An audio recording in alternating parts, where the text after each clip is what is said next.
Hello students, welcome to Adda 24/7. So my dear students, in this video session we are going to cover question and answers of chapter 6.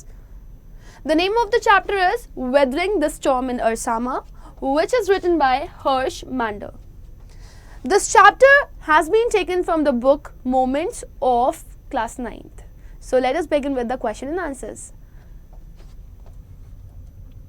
The first question that is given to us is,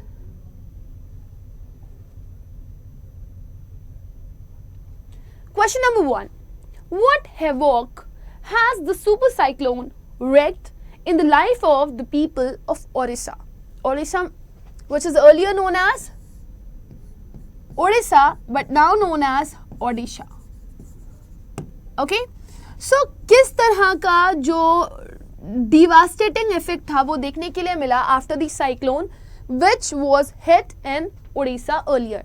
बाद में किस तरह के हालात वहां पर देखने के लिए मिले, किस तरीके से हर चीज़ बर्बाद हो गई थी, हर चीज़ तबाह हो गई थी, कैसे लोगों की जिंदगियां खराब हो गई थी वहां पर, और कैसे हर एक चीज़ को उड़ीसा में आए हुए साइक्लोन ने, जिसको सुपर साइक्लोन कहा गया, इफेक्ट किया. So as I told you, जब मैंने आपको स्टोरी पढ़ाई थी तो मैंने आपको ये सारी चीज़ें बताई थी कि क्या क्या चीज़ें हो रही थी उड़ीसा में उस टाइम पे जब ये सुपर साइक्लोन आया, क्योंकि ये साइक्लोन बहुत ही तेज़ था, बहुत ही भयंकर था, इसने काफ़ी बुरी तरीके से चीज़ों को इफेक्ट किया था, इस वजह से इसको सुपर साइक्लोन बोला गया. राइट? तो कौन कौन से डिवास्टेटिंग इफेक्ट इसके देखने के लिए हमको मिले? इसके डिवास्टेटिंग इफेक्ट जो हमें देखने के लिए मिले थे वो थे कि आप देखोगे तो दूर दूर तक आपको पूरा हर चीज़ तबाह दिख रही थी. लोगों के घर टूट गए थे, कई सारे लोगों की जानें चली गई थी, इवन कई सारे जानवर भी मर गए थे. जो पानी आ गया था फ्लड का, उससे पूरी तरीके से दूर दूर तक सिर्फ पानी पानी पानी पानी दिखाई दे रहा था, क्योंकि काफ़ी तेज़ बारिश भी हुई थी वहाँ पर, जिसकी वजह से फ्लड वाली सिचुएशन आ गई थी. और फ्लड हर तरफ था, तो हर तरफ ब्राउन कलर की एक पानी की शीट से बिछ गई थी, जिसमें बहुत सारे डेड बॉडीज़, ह्यूमन बींग्स और डेड बॉडीज़ जानवरों की भी दिखाई दे रही थी. फिर उसके बाद लोगों के टूटे फूटे घर दिखाई दे रहे थे, क्योंकि वो ऐसी जगह थी जो गाँव वाले घर थे, वहाँ पर ज़्यादातर घर कच्चे थे. राइट? सो इस तरीके से हर एक चीज़ को प्रॉपरली जो बाढ़ आई और जो तूफान आया, इस सुपर साइक्लोन ने बुरी तरीके से उड़ीसा में इफेक्ट डाला. सो how will you right your answer? The super cyclone badly damage the lives of the people and things in Orissa. यानी कि जब उड़ीसा में सुपर साइक्लोन आया तो उसने बहुत बुरी तरीके से जो लोगों की जिंदगियां थी और जो चीज़ें थी उन पे इफेक्ट डाला था, प्रभाव डाला था. It uprooted and crashed ancient trees. Uprooted का मतलब क्या होता है? जड़ से किसी चीज़ को उखाड़ देना. Right? A new vocabulary. Do learn this. Uprooted का मतलब होता है जड़ से किसी पेड़ को उखाड़ देना. तो जब बहुत तेज तूफान आता है ना, तो पेड़ जड़ से उखड़ जाते हैं. सो यहाँ पर क्या देखने के लिए मिला कि जो पुराने पेड़ थे, बहुत पुराने पेड़, वो जड़ से उखड़ करके बाहर आ गए थे. और ये पुराने से पुराने पेड़ जो थे वो जब उखड़ करके बाहर आए तो वो ज़मीन पर ही गिर गए, और बहुत बुरी तरीके से गिरे थे कि ज़मीन पर भी काफ़ी गहरा असर पड़ा था. People in houses were swiftly washed away because बहुत ज़्यादा बारिश हो रही थी, कंटिन्यूसली रेन हो रही थी, लगातार बारिश हो रही थी, जिसकी वजह से बाढ़ जैसा माहौल बन गया था. और उस बाढ़ जैसे माहौल की वजह से काफ़ी सारे लोगों के घर बहुत ही आसानी से बह गए थे. A raging deadly brown sheet of water covered with the dead and destroyed things.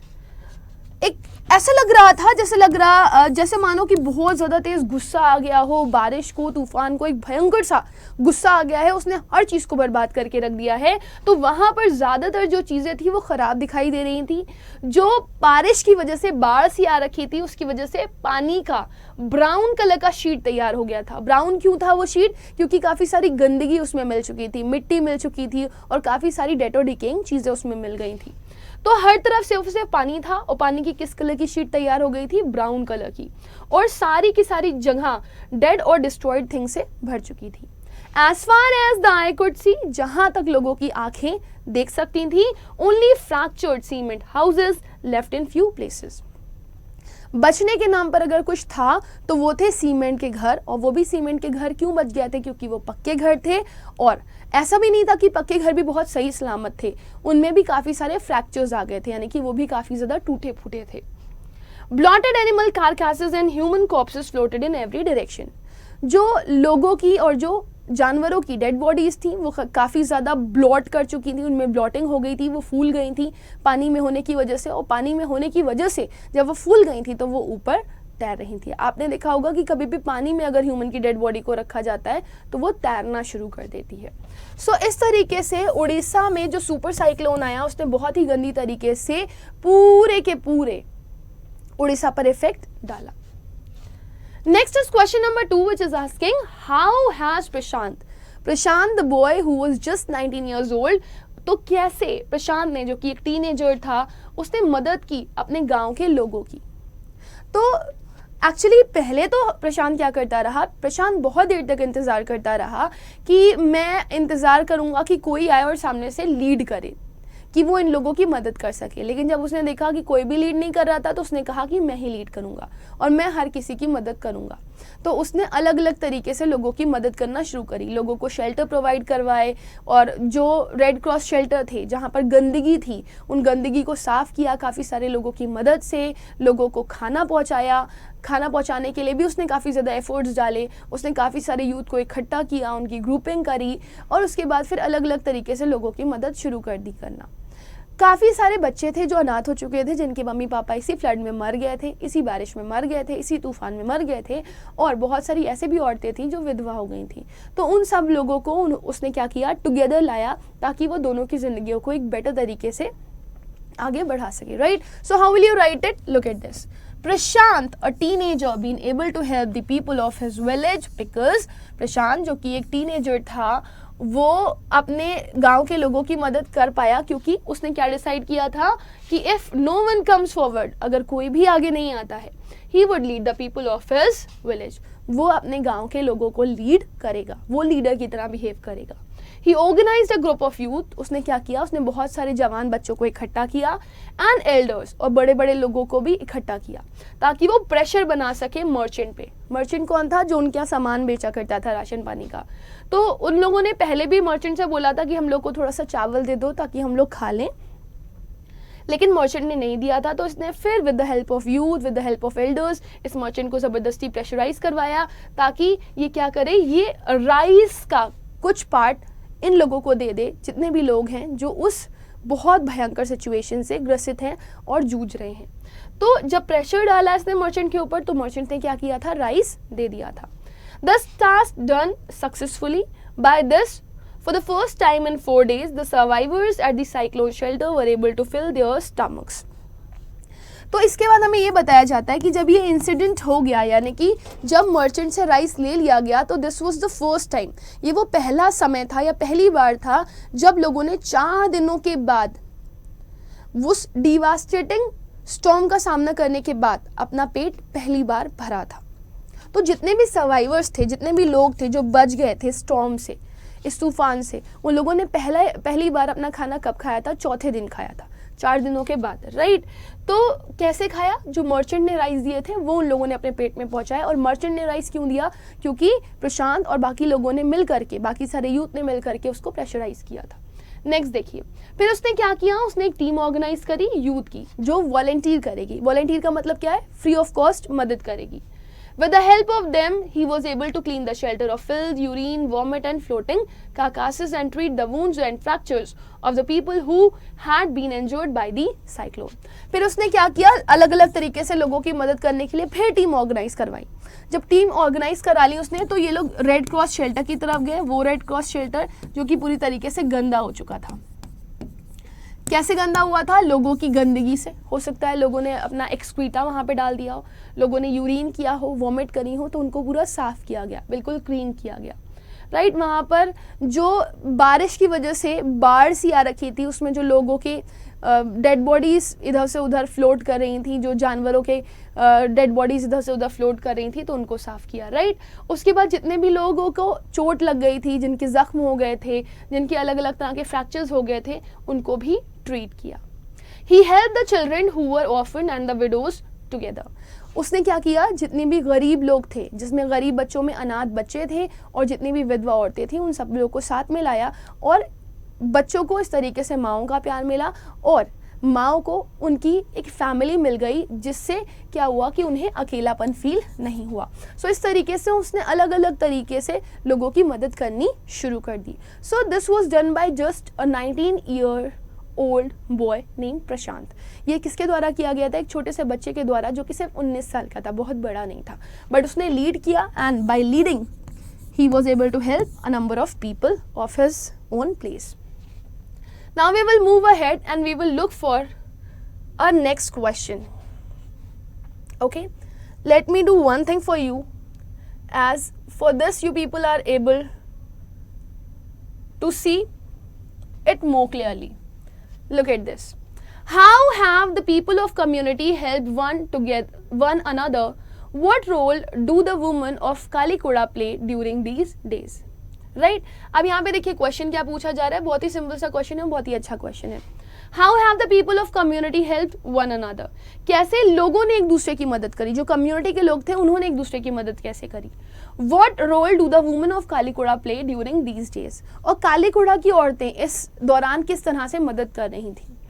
तो लोग एक दूसरे की मदद कर रहे थे, किस तरीके से मदद कर रहे थे? एक दूसरे को सहारा दे करके। स्पेशली जो कालीकुड़ा की औरतें थी, प्रशांत ने उनको बोला कि आप फूड फॉर वर्क करिए, राइट, एनजीओ में हमारे साथ काम करिए और लोगों को खाना पहुंचाइए, जितने भी सर्वाइवर्स हैं उनको खाना पहुंचाइए। फिर जो विधवाएं थीं उनको बोल दिया गया था कि वो जो ऑर्फन बच्चे हैं, जो अनाथ बच्चे हैं, उनको आप गोद ले लीजिए और उनकी फोस्टरिंग करिए। सो इस तरीके से वहाँ की जितनी भी औरतें थी, they were able to help a number of people. So how will you write it? The people of the community helped one another by grouping under the leadership of प्रशांत। ये लोग एक दूसरे की मदद तभी कर पाए जब प्रशांत ने क्या किया था? लीड किया। अगर प्रशांत लीड ना करता, उन लोगों को सजेशन ना देता, तो शायद they were not be able to help one another. They convinced the merchant to help them with availability of rides. सबसे पहले कम्युनिटी में हेल्प कहाँ से मिली? जब सब लोग मिल करके किसके पास गए? मर्चेंट के पास गए, और मर्चेंट से बोला कि देखो हम लोगों को खाना दे दो, क्योंकि हमारे पास खाने को कुछ भी नहीं है, हम लोग मर जाएंगे।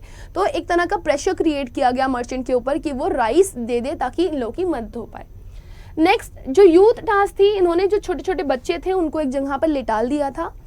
जब इन लोगों को खाना प्रोवाइड नहीं हो रहा था, इन लोगों को ऊपर से मदद नहीं आ रही थी, कि कभी कभी ऐसा होता था ना कि जो हेलीकॉप्टर्स थे वो जाते थे तो वो फूड पार्सल्स फेंक देते थे, लेकिन इन लोगों के साथ क्या हो रहा था? एक ही बार वो हेलीकॉप्टर आया था, दोबारा नहीं आया।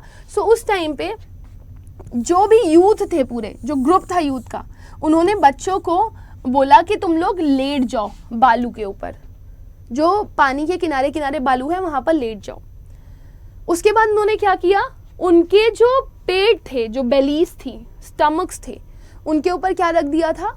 यूटेंसिल्स रख दिया था, जिससे एक सिग्नल पहुंच पाए आने जाने वाले हेलीकॉप्टर्स के लिए कि देखो हमारे यहाँ भूख से परेशान है लोग और हमें खाना चाहिए। तो by this they were able to communicate the passing helicopter that they need food as they are hungry. So इस तरीके से लोग क्या कर पा रहे थे? ये लोग जो पासिंग हेलीकॉप्टर्स थे उनसे कम्युनिकेट कर पा रहे थे, उनको ये बता पा रहे थे कि ये लोग हंग्री हैं और इन्हें भूख चाहिए, इन्हें खाना चाहिए। The message got through and they begin receiving food and other basic regular needs and the basic needs at regular intervals. So इस तरीके से जब इन लोगों ने अलग अलग जगह पे सिग्नल अपने देना शुरू किए तो लोगों के पास खाना पहुंचना शुरू हो गया। तो इस तरीके से एक रेगुलर इंटरवल पे, एक टाइम टू टाइम इनको क्या मिलना शुरू हो गया था? ये समझ में आ गया था उन हेलीकॉप्टर्स को कि इन लोगों को यहाँ पे ज़रूरत है खाने पीने की, और एक रेगुलर इंटरवल के बाद इनके पास खाना पहुँचना शुरू हो गया था। कालीगुड़ा की जो वुमेन्स थी उनको बोला गया कि आप जो अनाथ बच्चे हैं उनको देखेंगी, उनका ख्याल रखेंगी, while the men secured food and materials for the shelter। वहीं जो आदमी हैं वो क्या करेंगे? वो लोगों के लिए और बच्चों के लिए खाना लेकर के आएंगे। The women began to work in the food for work program। औरतों ने फूड फॉर वर्क प्रोग्राम में भी काम करना शुरू कर दिया था, जो कि एक एनजीओ के द्वारा स्टार्ट किया गया था। What is NGO? It is a non governmental organisation. So वहाँ पे लोगों की मदद करने के लिए, लोगों की हेल्प करने के लिए लोगों ने काम करना शुरू कर दिया था, अलग अलग तरीके से लोगों को मदद करना शुरू कर दिया था। और जो औरतें थी वो एनजीओ के लिए काम करना शुरू कर चुकी थी, ताकि ये लोग भी वहाँ पर जितने भी लोग हैं जो सर्वाइवर्स हैं उनकी मदद कर सकें। I hope this is quite clear to everyone. Now we will move ahead and we will look for another question. This is question number 4, and let's see what the question number 4 is asking to us. Why do Prashant and other volunteers resist the plan to set up institution for orphans and widows? What alternatives do they consider? जो प्रशांत था और जो बाकी volunteers थे, यानी कि जो बाकी हेल्पर्स थे, ये लोग क्यों मना कर रहे थे उस प्लान को लेकर के जो कि इंस्टीट्यूशन ने सेट किया था इनके लिए। इंस्टीट्यूशन एक प्लान बना के गया था और वो प्लान ये था कि हम लोग जो अनाथ बच्चे हैं उनके लिए एक ऑर्गेनाइजेशन बनाएंगे, एक जगह बनाएंगे जहाँ पर उनकी फोस्टरिंग होगी, और वहीं दूसरी जगह बोला गया था कि विडोज जो है उनके लिए भी एक इंस्टीट्यूशन बनाया जाएगा। तो जो सेटअप था, इंस्टीट्यूशन का सेटअप था, उसके ये लोग अगेंस्ट में थे, ये लोग रेजिस्ट कर रहे थे। विडोज और ऑर्फन्स के लिए किसी भी तरह का कोई भी इंस्टीट्यूशन ना बनाया जाए, ये लोग ये चाहते थे। तो इन लोगों ने उसके बदले में क्या अल्टरनेटिव दिया।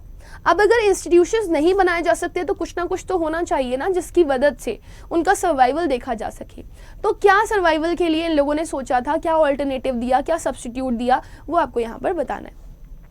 तो सबसे पहले मैं बता दूं, जो गवर्नमेंट थी वो एक इंस्टीट्यूशन तैयार करने के लिए रेडी थी, जितने भी गरीब और ऑर्फन यानी कि अनाथ बच्चे थे उनके लिए, और जो विधवा औरतें थी उनके लिए। तो इन लोगों को क्या लगा कि जो गरीब बच्चे हैं वो तो, जो अनाथ बच्चे हैं वो बिना माँ बाप के प्यार के पले बढ़ेंगे, और जो औरतें हैं वो हमेशा अकेलेपन से ही जूझेंगी, दुख से ही जूझेंगी, क्योंकि वो अपने दुख से उभर नहीं पाएंगी। तो ये सही नहीं है कि उन लोगों के लिए अलग अलग इंस्टीट्यूशंस बनाए जाएं, जो कि पूरी तरीके से रॉन्ग है।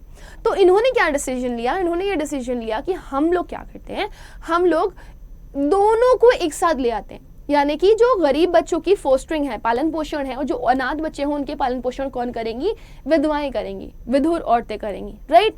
सो जो विधवाएं हैं अगर वो ऑर्फन अनाथ बच्चों की पालन पोषण करेंगी तो उन्हें माओं का प्यार मिल जाएगा, और जो औरतें हैं उनका भी अकेलापन दूर हो जाएगा। तो ये वो अल्टरनेटिव था जो प्रशांत और उनके साथियों ने दिया था। So how will you write the answer in your copy? Prashant and other volunteer resist the plan to set up institution.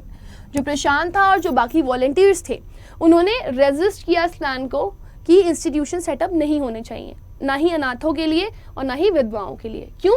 Because they felt that in such institution, क्योंकि इन्हें ये महसूस हुआ कि अगर इस तरह के संगठन बनाए जाएंगे तो ऐसे इंस्टीट्यूशंस में ना ही जो बच्चे हैं उनको प्यार मिलेगा, यानी कि children would grow up without love, and widows would suffer from stigma, ये लोग सदमे में रहेंगी हमेशा और अकेलेपन से ही गुजरेंगी, ये they will always be in grief. They considered the alternative that they would resettle the orphans in their own community itself. उन्होंने ये सोचा कि हम हमारी कम्युनिटी में ही उनको वापस रिसेटल कर देंगे जितने भी अनाथ बच्चे हैं, पॉसिबली इन न्यू फोस्टर फैमिलीज, मतलब उनको एक नई फैमिली मिल जाएगी जो उनका पालन पोषण करेगी, made up of childless widows and children without adult care. तो क्या होगा बेसिकली, जो विधवाएं हैं, जो विधवा औरतें हैं, वो क्या करेंगी, वो इन अनाथ बच्चों को गोद ले लेंगी, और जो अनाथ बच्चे हैं वो इन विधवा औरतों के पास चले जाएंगे ताकि वो इनका पालन पोषण कर सकें, और इस तरीके से दोनों का ही दुख एक तरीके से ख़त्म किया जा सकेगा और दोनों को ही एक दूसरे की मदद मिल पाएगी। Now let's move ahead, my dear students, and move for the another question that is given to us, and this is question number 5, which is asking, do you think Prashant is a good leader? आपको क्या लगता है, अभी तक आपने story जो पढ़ी है उसमें आपको क्या समझ में आया? क्या प्रशांत एक अच्छा लीडर था? बिल्कुल था, क्योंकि अगर वो अच्छा लीडर ना होता तो इतनी प्रॉब्लमेटिक सिचुएशन में वो इतने सारे लोगों की जानें ना बचा पाता। Do you think young people can get together to help people during natural calamities? Natural calamities मतलब जैसे earthquake आ जाए, सुनामी आ जाए, साइक्लोन आ जाए, तो जब ऐसे हालात पैदा होते हैं तो क्या आपको लगता है कि जो जवान लोग होते हैं वो इस दौरान टुगेदर होकर के, मतलब एक संगठन बना करके, यूनाइट होकर के लोगों की मदद कर सकते हैं? बिल्कुल कर सकते हैं। जो यूथ होते हैं उनके अंदर एनर्जी होती है, एंथुसियाज्म होता है ना, उनके अंदर सबसे ज़्यादा पावर होती है, तो वो सबकी मदद कर सकते हैं। So how will you write it? Yes, Prashant is actually a great leader as he himself was suffering from the same grief, right? But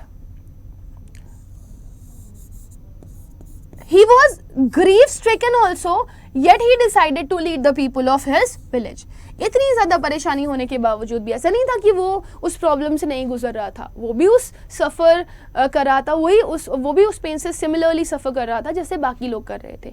उसके अंदर भी दुख बुरी तरीके से भरा हुआ था, क्योंकि उसके अंदर डर था कि कहीं वो अपनी फैमिलीज़ को खो ना दे, लेकिन फिर भी उसने डिसाइड किया कि वो लोगों की मदद करेगा।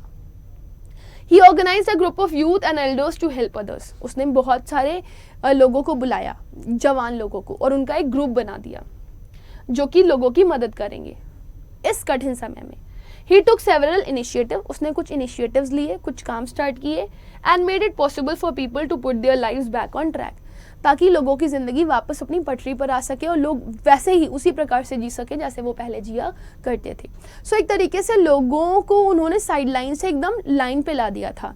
जो लोग डिरेल्ड हो गए थे उनको वापस ट्रैक पर ले आया था वो, ताकि वो एक नॉर्मल ज़िंदगी अपनी गुजार सकें। अभी तक जो बहुत ही ज़्यादा परेशान हो रखे हैं लोग बहुत ही सदमे में चले गए हैं कि कैसे सब सही होगा, वो वापस से अपनी ज़िंदगियों को एकजुट कर पा रहे थे।